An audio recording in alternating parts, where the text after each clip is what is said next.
Hello, and welcome to Andre's YouTube vlog for Tuesday, June 5th, 2012. Actually, this is probably the first time I've actually had to do this.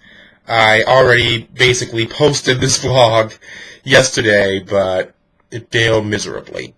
The sound was terrible, but I wanted to repost it because I felt it was a very important message that I wanted to get out there. Now, about 6 days ago, I received a message on my Facebook timeline or wall or whatever they call it from a good friend of mine, who I still consider to be a very good friend, by the way, wanting me to sign an online petition to have Facebook remove a group called Soldiers Are Not Heroes. Now, I understand, as with the first Persian Gulf War, as with the more recent war on terror and very sad business of 9/11 and all that loss of life, which was just horrible. I have to agree with the masses on that. The loss of life was horrible. The response was this passion for vengeance and this strange need to create more loss of life to show them. I call it the mentality of a 9-year-old boy syndrome. You know, they hit you, you hit them back. But that's only my opinion. And that's what I wanted to talk to you about today. I was looking on this Facebook group that my friend wanted me to sign a petition to remove, and it never really exactly implied that soldiers should not be seen as heroes by some people. It just gave you the dictionary meaning of the word soldier and the dictionary meaning of the word hero, and tried to see if they would coincide. It was part of the description. And on the last video I posted on that group, as a response, a lot of people misunderstood what I meant by that. But the point is, the group was not actually trying to make other people agree with that opinion. It was just stating that person's opinion, that a hero and a soldier are in fact two very different things. Whether I agree with that opinion or not probably isn't anybody's business but my own. Michael Jackson said, "Ain't nobody's business but me and mine." You know. Anyway, I love that quote. The point I'm trying to make is that I did not sign this petition my friend sent me, and my answer to his query that I do sign this petition was that unless something is advocating the abuse or murder of an individual or a group of individuals online, I am not in favor of internet censorship of any sort, of any kind. I believe that if you have an opinion, you should be able to state it. Now, that's only my belief, but there are some facts involved in here. And it's a little something in the U.S. Constitution called the Freedom of Speech Clause. I believe it's an amendment, actually.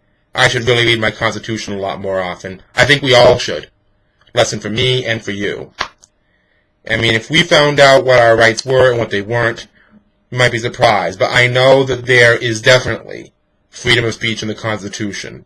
A lot of people with self-centered agendas and a lot of people with selfless agendas often use it as a rallying cry. And it may compete with itself sometimes because people with very different intentions are using the same source material, but the fact is, freedom of speech is one of the most important rights we have as Americans. As a matter of fact, while we're on the subject of soldiers, why do most soldiers who volunteer to go overseas and fight do so? To protect freedom. To protect freedom in America and protect freedom in the countries they are fighting in.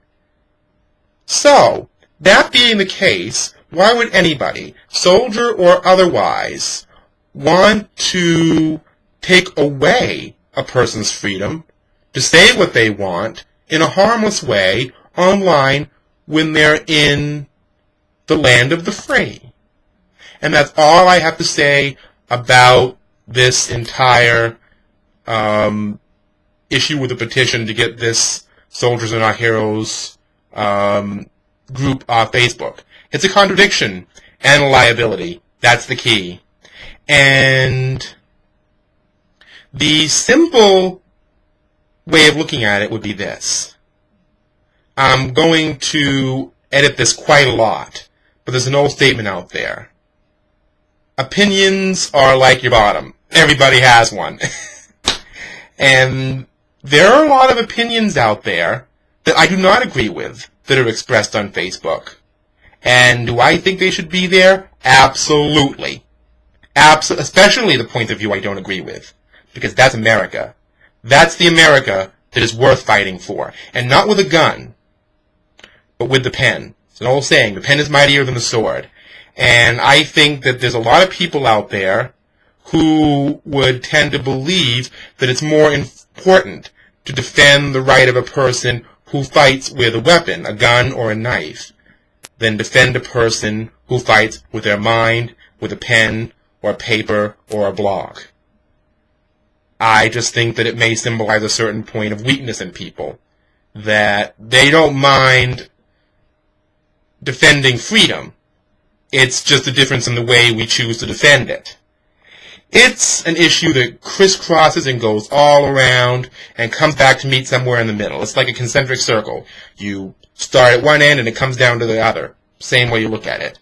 But the point is, freedom is a very, very important thing. And as much as it pains me sometimes, because there are a lot of opinions that I wish people didn't have, but you can't really be for one kind of freedom of speech and against another. And that, at the very core, is why I am very insistent that Facebook, MySpace, Twitter, or group post anywhere on any social network site online should be able to state any opinion that they want. As long as nobody's getting hurt, let it happen. We all have minds, we all have imaginations, we all have thoughts, and it should all be encouraged. And that's just my 2 cents on this. Andre Grindle, signing out. Peace.